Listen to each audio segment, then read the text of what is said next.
ఎప్పుడైతే కర్ణుడికి అంగరాజ్యాన్ని ఇచ్చి సత్కరించి రాజుని చేశాడో దాని తర్వాత కొన్ని సంవత్సరాలకు వచ్చిన స్వయంవరం ఈ భానుమతి స్వయంవరం. భానుమతి ఎవరంటే కళింగరాజు కూతురు. సో అలాంటి భానుమతి స్వయంవరానికి కర్ణుడిని పట్టుకొని వెళ్తాడు దుర్యోధనుడు. అదేమీ కర్ణుడు కూడా ఆ స్వయంవరంలో పార్టిసిపేట్ చేయడానికో కాదు, స్నేహితుడుగా అంగరాజ్యపు రాజుగా కర్ణుడిని పట్టుకొని వెళ్తాడు. సో వెళితే భానుమతి వచ్చి, అంటే దానికి మత్స్యయంత్రము లేకపోతే ఈ శివధనుస్సు ధనుర్భంగము ఇలాంటివేం లేవు. కేవలం నలదమయంతులలాగా భానుమతి ఒక హారాన్ని తీసుకొని వచ్చి ఇరుపక్కలా ఉన్న రాజులని చూసి ఆవిడికి ఎవరు నచ్చుతారో వాళ్ళని వరిస్తుంది. అది క్షత్రియ స్త్రీలకు ఉండే రైట్. అప్పటి కాలమాన పరిస్థితుల ప్రకారం ఆడవాళ్ళకి ఎవరు ఇష్టమైన వాళ్ళని ఎంచుకునే రైట్ వాళ్ళకుంది. అంటే మంచి చెడు ఇక ఆమె చేతిలో ఉందన్నమాట, ఆమె భవిష్యత్తు.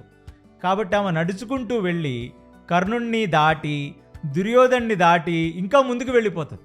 సో టెక్నికల్లీ కర్ణుడిని దుర్యోధన్ని రిజెక్ట్ చేసేసింది ఆమె.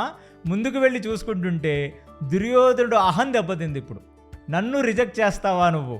మీరు చిన్న రాజ్యం ఈ కళింగ రాజ్యం అనేది, అలాంటిది మీరు నన్ను రిజెక్ట్ చేస్తావా అని చెప్పి ఆ సభలో అందరి ముందు వెళ్ళి భానుమతి చెయ్యి పట్టుకొని లాగి తీసుకొని వచ్చి తన రథంలో వేసుకొని పారిపోతాడు అక్కడి నుంచి. ఆ రథంలో ఎక్కించుకొని వెళ్ళిపోతున్నప్పుడు కర్ణ నువ్వు చూసుకో అంటాడు. ఎలా అయితే ద్రౌపది స్వయంవరంలో వచ్చిన శల్యుడు, జరాసంధుడు, శిశుపాలుడు అందరూ వస్తారు పాపం పెళ్లిళ్ళు చేసుకుందామని. వీళ్ళు ఏంటండి ఎక్కడ స్వయంవరం జరిగితే అక్కడ అందరూ వచ్చేస్తారు. మరి స్వయంవరం జరిగితే రాజులందరికీ ఒక లెటర్ రాస్తారు, బాబు మా కూతురికి స్వయంవరం జరిపిస్తున్నాం, మీ రాజ్యాలందరూ రావాలి, ఎవరికి నచ్చిన వాళ్ళని వాళ్ళు పెళ్లి చేసుకుంటారు కదా, కాబట్టి వాళ్ళ కొడుకుల కోసం కూడా వాళ్ళు రావచ్చు, కొడుకుల కోసం కూడా రావచ్చు. స్వయంవరంలో గెలిచింది అర్జునుడే, కానీ పెళ్లి ధర్మరాజు చేసుకోమన్నాడు ద్రుపదుడు.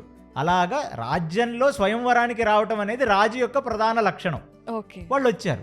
సో ఎలా అయితే అక్కడ ట్రిగర్ అయ్యారో ద్రౌపది స్వయంవరంలో ఈ బ్రాహ్మణ వేషధారంలో వచ్చి గెలిచిన వాడి మీదకి యుద్ధానికి వెళ్ళారో, అలాగే ఏమనుకుంటున్నావురా దుర్యోధన, స్వయంవరానికి వస్తే ఎవరిని పడితే వాళ్ళని లేపుకెళ్ళిపోతావా నువ్వు?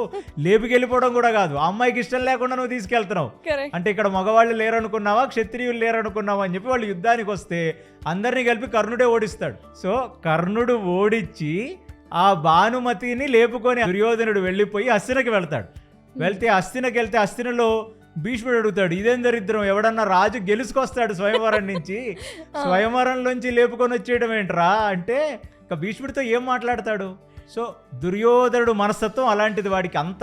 వాడు దేన్ని చూసి ఓర్వలేడు. అందరికంటే అందం అక్కడ కనపడింది అంటే అది వాడి చేదెక్కించుకోవాలంతే. ఈ ఘటనలో కూడా వాడిని రక్షించిన వాడు కర్ణుడు. ఆ కర్ణుడు అప్పుడు అందరూ రాజుల్ని ఓడించాడని ఉంది.